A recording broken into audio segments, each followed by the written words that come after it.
kalau menurut Mas Akbar sendiri, ya ini bukan berarti kita pengen apa ya, yang jelas ada gambaran lah kan calon pemimpin tuh yang diinginkan Kadin itu ke depan seperti apa sih?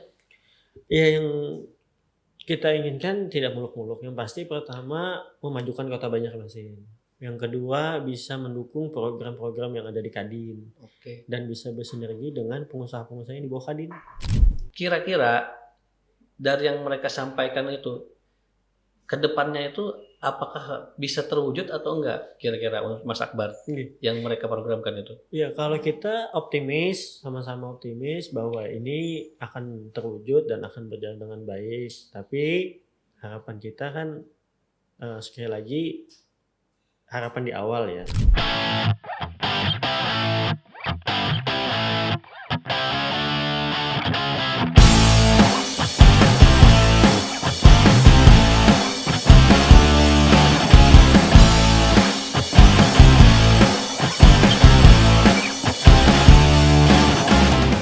Assalamualaikum warahmatullahi wabarakatuh, pemirsa Radar Banjarmasin. Berjumpa lagi kita dengan podcast Radar Banjarmasin paling paham soal Banua. Nah, kali ini kita sudah kedatangan tamu spesial kita, yaitu Ketua Kamar Dagang dan Industri Kota Banjarmasin atau Kadin Kota Banjarmasin, Mas Akbar Utomo. Ya, Mas Akbar ya. Muhammad Akbar Utomo, sorry tadi nama lengkapnya. Apa kabar Mas Akbar? Alhamdulillah baik, Kang Ojan. Alhamdulillah, sudah berkenan datang nih, terima kasih banget Mas Akbar. Siap, sama-sama Ulun, terima kasih juga sudah diundang. Di sela kesibukan, ya tentunya beliau ini pengusaha muda, tentu banyak aktivitas kan, makanya alhamdulillah kita bisa datangkan beliau ke sini. Nah, hari ini kita mau membicarakan tentang jelang-jelang pilkada Kota Banjarmasin ya, Mas Akbar ya. Siap. Nah, ini Mas Akbar ini karena dari Kadin, kalangan pengusaha, tentunya banyak harapan, keinginan yang mungkin pengen beliau utarakan. Nah, makanya kita hadirkan dalam podcast kali ini. Nah, maka Mas Akbar, terkait pilkada Kota Banjarmasin, ini kalau nggak salah berapa waktu yang lalu ada mendatangkan calon-calon ya? Betul. Gimana itu ceritanya Mas Akbar? Ya, jadi kita malam Sabtu kemarin, tanggal 1 November 2024, mengadakan bepandiran santai. Oke. Bersama calon wali kota dan calon wakil wali kota Banjarmasin. Yang mana peserta untuk hadirinnya itu anggota Kadin yang ada di Kota Banjarmasin. Jadi anggota Kadin ini ada anggota biasa, ada anggota luar biasa. Nah, kalau anggota luar biasa ini asosiasi yang di bawah naungan Kadin yang sudah terdaftar di Kadin Kota. Kemarin yang berhadir ada dari HIPMI, dari Gapensi, dari Apindo, ada beberapa asosiasi lagi yang lain yang belum ingat nama-namanya. Jadi ya alhamdulillah terlaksana kegiatan itu. Tujuan dan maksud kami mengadakan itu supaya pertama lebih dekat dan lebih mengenal calon wali kotanya masing-masing. Karena kita di Banjarmasin ada 3 pasangan calon. Ulun meyakini bahwa ketiga pasangan calon ini yang terbaik. Jadi tinggal kita sebagai pengusaha yang ada di Banjarmasin lebih bisa mengenal lebih dekat bagaimana pemimpin kita yang akan datang. Dan harapannya pemimpin yang akan datang itu bisa lebih berkontribusi, lebih bisa bersinergi dengan Kadin. Bagaimana Kadin sebagai mitra strategis pemerintah, karena sebagian besar pengusaha yang ada di Banjarmasin itu mendaftar atau menjadi anggota Kadin. Oke, jadi sebenarnya bepandiran santai aja lah biasanya. Bepandiran santai aja. Bukan kampanye ya. Karena kampanye kan KPU tuh punya acara. Ya, jadi kita bepandiran santai, kita tidak ada debat, tidak ada saling menyerang. Jadi kita mendengarkan visi misi dari pasangan calon masing-masing. Oke. Kita menyampaikan pertanyaan-pertanyaan yang mungkin nantinya di saat beliau-beliau terpilih, apa harapan kami yang bisa menjadi kenyataan nantinya, mudah-mudahan, karena kita yakin ekonomi di Banjarmasin masih bisa bertumbuh dengan baik, saling bekerja sama antara pemerintah dengan pengusaha yang ada di Banjarmasin. Baik, jadi memang suasananya ngobrol-ngobrol biasa aja lah. Betul. Kalau misalnya dibikin debat karena malah tumbur di situ. Malah ribut di situ. Iya. Waktu itu yang hadir calon-calonnya siapa aja? Pasangan 01 Pak Arifin dan Pak Akbari, dan pasangan 03 Pak Muhyar dan Pak Awan. Kebetulan pasangan 02 Pak Yamin dan Bu Ananda sedang berhalangan, tapi kita mengundang semua pasangan calon, sudah menyampaikan materi dan maksud tujuan kami mengadakan itu, dan kebetulan pasangan 02 sedang berhalangan yang mana sudah ada agenda jauh hari sebelumnya. Baik. Nah, kalau boleh tahu nih Mas Akbar, waktu itu yang ditanyakan ke calon-calon itu apa sih Mas Akbar?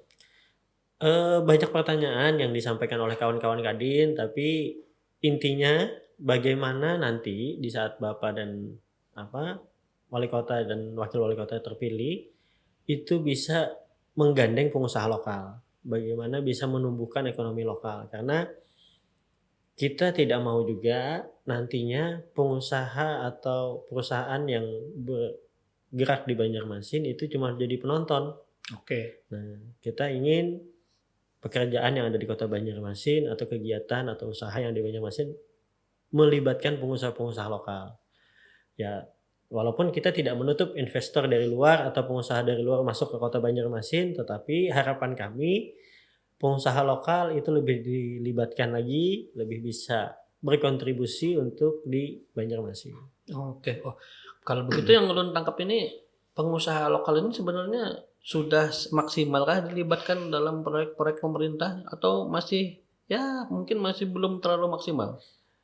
Dibilang belum maksimal kada juga, Oke. dibilang maksimal ya masih standar lah. Tapi harapan kami ke depannya karena ibu kota Nusantara pindah ke Kalimantan dan Banjarmasin sebagai salah satu pintu gerbang IKN, harapan kita kan lebih banyak eee, kegiatan atau pembangunan yang ada di Kota Banjarmasin. Dengan di tingkatnya pembangunan yang ada di Kota Banjarmasin, berarti pengusaha yang hari ini mungkin belum kebagian pekerjaan dan segala macam, harapan kami itu bisa dilibatkan. Baik. Nah, berarti banyak beberapa pengusaha tadi kan belum kebagian pekerjaan. Nah, Betul. itu kalau boleh tahu tuh sektor-sektor apa tuh Mas Akbar? Kita di Banjarmasin ini kan berbagai macam sektor Oke. dan perusahaan yang banyak, contoh aja kayak kita misalnya kontraktor. Kontraktor ini kalau kita hitung atau mungkin data yang bujur-bujur itu ratusan yang ada di Kota Banjarmasin, dan kita yakin bahwa kada semua itu dapat kebagian. Oke. Yang pekerjaan pemerintah ya. Nah, harapan kami itu bisa merata, bisa menyeluruh karena, eee, saat ini kan masih banyak perusahaan-perusahaan yang ada di Kota Banjarmasin itu yang masih melayani ke swasta. Oh, Nah, iya iya iya. harapan kami pemerintah walaupun pekerjaannya mulai dengan adanya IKN ini kan mulai berbenah nih Oke, betul. Banjarmasin. Nah, harapannya kawan-kawan yang lain itu bisa merasakan semua. Karena ya memang kita tidak mungkin bisa mengakomodir seluruhnya, tapi paling tidak ada penumbuhan ekonomi yang melibatkan pengusaha lokal yang ada di Kota Oke. Banjarmasin. Kira-kira menurut Mas Akbar ini, pemerintah itu lebih memilih tadi ya, sorry ya, Mmm, lebih memilih ke pengusaha luar Kota Banjarmasin dibandingkan dengan pengusaha dari Kota Banjarmasin sendiri itu apa sih penyebabnya? Apakah karena kualifikasinya atau karena mungkin persyaratan-persyaratan lain? Kira-kira apa menurut Mas Akbar yang membuat pemerintah ternyata kurang memakai pengusaha kita nih? ya, jadi kalau dibilang kurang memakai, kada jua lah. Oke. Nah, jadi lebih ke, memang di saat perusahaan atau pekerjaan itu yang besar, nominalnya lumayan besar proyeknya dan kegiatannya besar, itu lebih mempercayakan ke perusahaan yang sudah berkompeten, sudah besar dan segala macam. Tapi di saat, eee, pandangan pemerintah seperti itu, ya kita tidak menyalahkan. Karena memang, eee, jam terbang, pelayanan yang maksimal itu tidak bisa dipungkiri. Nah, tapi harapan kita di sini kan bisa menjadi subkontraktornya. Oke, Nah, ya. itu yang di saat pemerintah atau di saat pekerjaan itu dimenangkan oleh perusahaan besar atau perusahaan luar yang ada di Kota Banjarmasin, harapan kita perusahaan yang besar itu bisa menggandeng atau melibatkan pengusaha lokal, Kolaborasi ya harusnya? kolaborasi. Jadi tidak Oke. masalah induknya perusahaan BUMN atau BUMN yang ada besar, tapi kegiatan di lapangannya itu melibatkan pekerjaan lokal. Oke. Nah, melibatkan sub-sub kontraktor yang ada di sini, misalnya pengadaan bahannya atau apanya yang bisa dilibatkan oleh pengusaha lokal. Jangan pengusaha lokal, pengusaha besar begitu sudah dapat proyek, sudah dia jalan dengan apa yang dijalankan dia Iya, gitu, tanpa membawa tanpa melibatkan pengusaha lokal ya. pengusaha lokal. Jadi di Oke, situ peran pemerintah yang kami harapkan di saat ini perusahaan besar atau perusahaan luar yang mendapatkan, ada perjanjian-perjanjian bahwa ini harus melibatkan pengusaha lokal. Oh, Seperti itu. oke. Harapan kami seperti itu. Berarti selama ini udah sering diajak atau belum nih pengusaha lokal kita? Ada yang diajak, ada yang mungkin belum. Oh, Ada yang gitu. mungkin belum. Jadi sebenarnya itu kan memang ranahnya si pemilik atau pemenang tender tadi misalnya ya. Betul. Tapi peran pemerintah di sini kan juga sebagai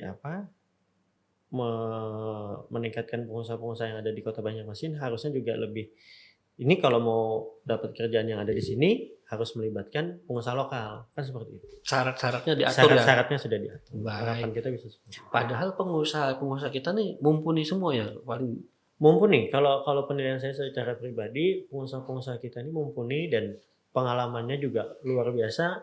Oke. Dan ya sampai hari ini kan kita tahu bahwa pembangunan Kota Banjarmasin lumayan pesat. betul. Jadi tidak mungkin tidak melibatkan pengusaha lokal. Jadi pengusaha-pengusaha hari ini saya yakin di saat kita dilibatkan itu sangat bisa Oke, bahkan hasilnya mungkin akan lebih bagus lagi kan? lebih Mas Akbar ya? maksimal harapannya. Oke. Selain itu Mas Akbar, apalagi Mas Akbar yang sekarang ini jadi curhatan lah pengusaha-pengusaha lokal Banjarmasin ini kepada pemerintah? Apakah terkait perizinan atau terkait perpajakan biasanya kan yang biasa jadi kendala? Ya, Betul. jadi memang di satu sisi perizinan juga jadi pertanyaan kemarin. Betul. Nah, karena salah satu contoh yang ditanyakan oleh kawan-kawan PHRI, misalnya contoh di saat pembangunan suatu hotel, itu izinnya kalau tidak salah sampai 30 tahapan yang harus dilalui, 30 izin. 30 bahasanya. izin ya? Kalau tidak salah seperti itu yang saya tangkap kemarin. Jadi lumayan panjang dan lumayan menyita waktu dan segalanya. Nah, harapan kami yang mana itu bisa diselesaikan di daerah, karena ada juga yang perizinan itu diselesaikan oleh pusat. Iya. Nah, harapan kami yang perusahaan atau perizinan yang bisa diselesaikan oleh daerah itu harus bisa diselesaikan daerah. Apa yang bisa disimpulkan itu bisa disimpulkan. Contoh misalnya kalau ini izin lingkungan yang misalnya skala kecil ini bisa tingkat kelurahan atau tingkat kecamatan. Iya. Itu bisa lebih mudah daripada kita harus tingkat ke kota yang mana kita tahu antriannya kan pasti panjang. Iya. Pertama kita kawan-kawan pengusaha ini waktu itu kan berjalan. Di saat misalnya ternyata pengusaha lokal ini menggandeng investor dari luar pun untuk memulai usaha di sini kan berarti ada waktu yang terbuang. Nah, harapan kami izin-izin yang memakan waktu lama itu bisa secepatnya dipangkas, karena dengan cepatnya keluar izin kan berarti kita cepat juga untuk memulai usaha. Oke. Cepat juga untuk bisa menambahkan PAD kita. Karena Banjarmasin sekali lagi bahwa kami menilai masih sangat berpeluang untuk dibikin investasi di Kota Banjarmasin. Oke, artinya peluangnya memang besar ya Mas Akbar. Masih besar. Nah, dampak dari perizinan yang ya boleh dibilang tadi berbelit-belit, lambat, menyita waktu tadi kan. Itu dampaknya seperti apa bagi pengusaha tuh? Apakah sampai ada yang bangkrut gitu anggota PIAN ini kan? Kalau sampai bangkrut sih kadalah, cuman Oke. akhirnya kan yang harusnya sudah bisa targetnya mulai Ya. mundur. Akhirnya kan seperti itu. Tapi secara yang kebangkrutan atau kan memang ada juga. Tinggal memang waktu. Oke. Sekarang kalau bisa hari ini kenapa besok? Kan kayak gitu. Kalau bisa sekarang kenapa harus bulan depan? Nah, karena kita sebagai pengusaha sekali lagi kerugian itu sebenarnya tidak dinilai dari uang aja. Waktu yang terbuang itu juga kerugian bagi kami. Nah, jadi di saat pemerintah mendukung kami secara maksimal, perizinan sudah didukung, dilibatkan secara pekerjaan, itu sangat membantu kawan-kawan pengusaha yang ada di Kota Banjarmasin. Oke. Nah, Mas Akbar sendiri kan pengusaha ya, entrepreneur lah. Artinya merasakan nggak kesulitan-kesulitan itu selama ya mungkin ada mengerjakan proyek apa atau terkait apa yang pekerjaan yang harus diselesaikan tapi ternyata menjadi molor atau menjadi terlambat gara-gara perizinan itu gitu Mas Akbar. Ya, saya memang pernah dulu merasakan eh, karena panjangnya persyaratan suatu izin, akhirnya memperlambat usaha yang tadinya mau kita mulai. Itu ada pernah kita mengalami itu. Tapi berjalannya waktu kita bisa memperbaiki itu, kita bisa mempersiapkan akhirnya jauh-jauh hari sebelumnya untuk di saat kita sudah target selesai, izin juga selesai. Tapi kan tidak semua bisa berjalan dengan baik seperti itu. Oke. Tidak semua bisa terplanning yang panjang. Nah, harapan kami di saat karena kalau kita sebagai pengusaha ini ada yang inilah ini pengaturan jangka panjang ada. Di saat kita lagi duduk santai pun lagi berpandiran kayak gini lawan kawan, bisa jadi usaha. Bisa jadi ini peluang usaha. Nah, di saat kita terpikir itu kan waktunya cepat tuh deadline-nya. Nah, jadi kalau kita pikirkan hari ini untuk usaha tahun depan, bagi kami itu bukan jadi pengusaha. Nah, kalau pengusaha ya hari ini kita pikirkan hari ini, kalau bisa sudah eksekusi. Oke. Jadi tergantung pribadinya juga kan tadi memanajemen itu. Betul. Cuma tentunya kan nggak semua pengusaha bisa Ya. seluas Mas Akbar lah. Artinya apalagi pengusaha-pengusaha pemula nih. Pengusaha-pengusaha yang masih ya merintis gitu kan Mas Akbar. Betul. Tentunya akan sangat kesulitan kalau masalah perizinan kayak gini kan diperlambat, dipersulit lah kalau bisa saya bilang ya. Cuma itu tadi karena ada diskusi itu tadi membuka ruang diskusi tadi. Setidaknya dari Kadin kan ada gambaran tuh. Betul. Calon-calon ini Iya. gimana. Nah, kalau menurut Mas Akbar sendiri ya ini bukan berarti kita pengen apa ya. Yang jelas ada gambaran lah kan calon pemimpin tuh yang diinginkan Kadin itu ke depan seperti apa sih?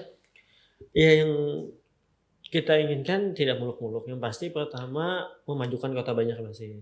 Yang kedua bisa mendukung program-program yang ada di Kadin. Oke. Dan bisa bersinergi dengan pengusaha-pengusaha yang di bawah Kadin. Cukup itu yang menjadi syarat utama. Insya Allah ekonomi kita bisa berkembang dan pengusaha-pengusaha lokal pun bisa maju. Baik. Oke. Pada acara itu kan yang pepandiran santai itu. Jadi kan masing-masing calon ini punya komitmen lah. Betul. Untuk memajukan tadi seperti yang Mas Akbar bilang kan ya.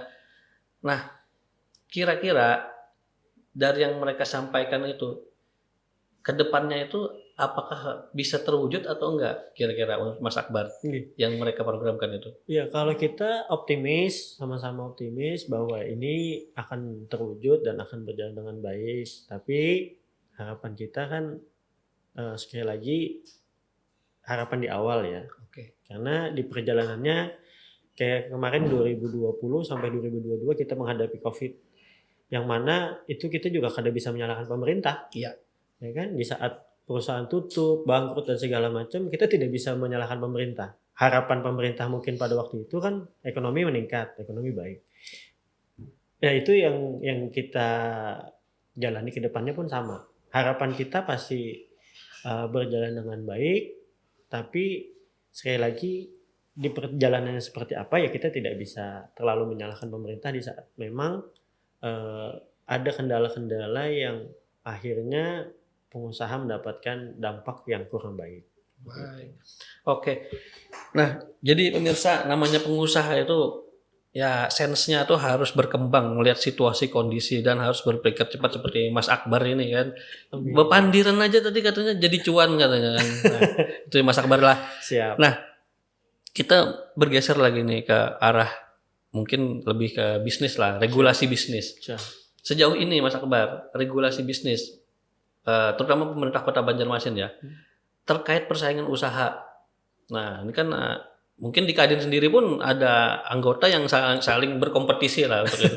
Nah, kira-kira Mas Akbar untuk pemerintah selanjutnya, wali kota yang terpilih selanjutnya, seperti apa sih regulasi persaingan usaha itu yang bagusnya menurut Kadin? Ya, jadi memang di dalam Kadin ini seluruh sektor usaha masuk. Oke. Pasti ada kompetisi yang diikuti oleh kekawanan juga. Ya. Nah, di sini peran pemerintah dan peran Kadin harapannya bisa sama-sama jalan dengan baik. Jangan sampai ada yang menjatuhkan kawan, jangan sampai ada yang akhirnya berimbas kepada usaha teman-teman. Nah, di sini kalau kita bahas zaman dulu lah, proyek-proyek itu sedikit banyaknya itu tersusun oleh Kadin. Ya. Nah, mungkin sebagian bahasanya jaka orang-orang bahari tahu nih. Dibagi-bagi gitu. Di sub.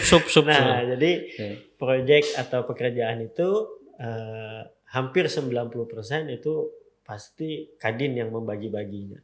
Nah, di sini peran pemerintah membuka seluas-luasnya karena peluang usaha juga kita yakin bisa seluas-luasnya.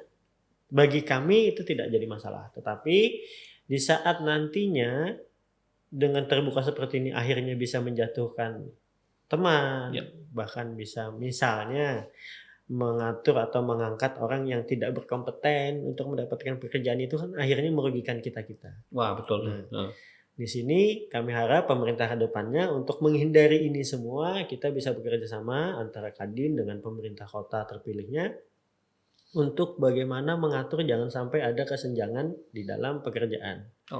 Jangan sampai ada proyek ini yang dikerjakan oleh orang yang tidak berkompeten. Nah, harapan kita karena Kadin memiliki database itu, Kadin punya asosiasi yang di bawah Kadin menaungi sektor-sektornya masing-masing, kita punya ahli-ahlinya, kita punya database-nya. Jadi tinggal pemerintah membuka, ini yang akan kita kerjakan misalnya setahun ke depan. Bagaimana? Kita tinggal panggil asosiasi. Ini kita susun. Ini kalau pekerjaan yang besar kita kasihkan juga yang seperti ini. Ini kualifikasinya kan ada semua. Karena kita yakin, contoh misalnya kontraktor, memang dari yang bahasanya tukang pun, mandor pun bisa dikatakan kontraktor, kan seperti itu. Tapi kapasitasnya, kapabilitasnya kan beda dengan perusahaan yang sudah bisa bangun jembatan, yang sudah bisa bangun gedung. Nah, tinggal kita di bawah Kadin banyak asosiasi, Gapensi, Gatensi dan yang lain-lain. Tinggal kita kualifikasikan kategori ini. Termasuk asosiasi yang lain-lain, termasuk kuliner dan di saat pengadaan makan bisa pengadaan makan untuk tamu-tamu VIP. Ini pengadaan makan untuk karyawan atau ini makan untuk industri. Jadi kita semuanya punya database itu. Nah, ada di Kadin. Makanya kenapa dikatakan bahwa Kadin adalah mitra strategis pemerintah. Jadi kita sama-sama ingin menaikkan perekonomian ada di Kota Banjarmasin dengan pemerintah, tapi juga dengan regulasi yang baik. Oke. Nah, Mas Akbar, pertanyaan selanjutnya nih kan. Yang namanya pilkada, ya pilwali Kota Banjarmasin itu kan politik ya kan. Aktivitas politik di situ terjadi ya kan. Kadin dalam hal ini saya tahu netral nih. Perannya ya. Tapi kan ada anggota-anggota mungkin gabung sama calon ini, gabung sama calon itu jadi tim ses ini itu. Tuh gimana Mas Akbar menyikapinya? Kadinnya, asosiasi organisasinya memang kita wajib netral. Karena kami melihat bahwa ketiga pasangan calon wali kota pada hari ini sama-sama baik, berpeluang untuk menang. Jadi kita yakin siapapun yang menang nantinya atau terpilihnya nanti itu akan memberikan ekonomi yang baik. Nah, tapi sekali lagi Kadin karena induk dari organisasi, induk dari pengusaha, pasti ada pandangan-pandangan politik kawan-kawan yang lain untuk menentukan pilihan. Nah, kita sebagai pengurus Kadin atau saya sebagai ketua Kadin tidak bisa melarang itu karena itu sudah diatur oleh anggaran dasar, anggaran rumah tangga kita. Boleh untuk menentukan pilihan, tetapi tidak melibatkan Kadin. Berarti pribadi ya itu sifatnya? Pribadi sifatnya. Jadi saya pun juga punya hak politik. Saya boleh mendukung siapapun, tapi saya tidak membawa nama Kadinnya.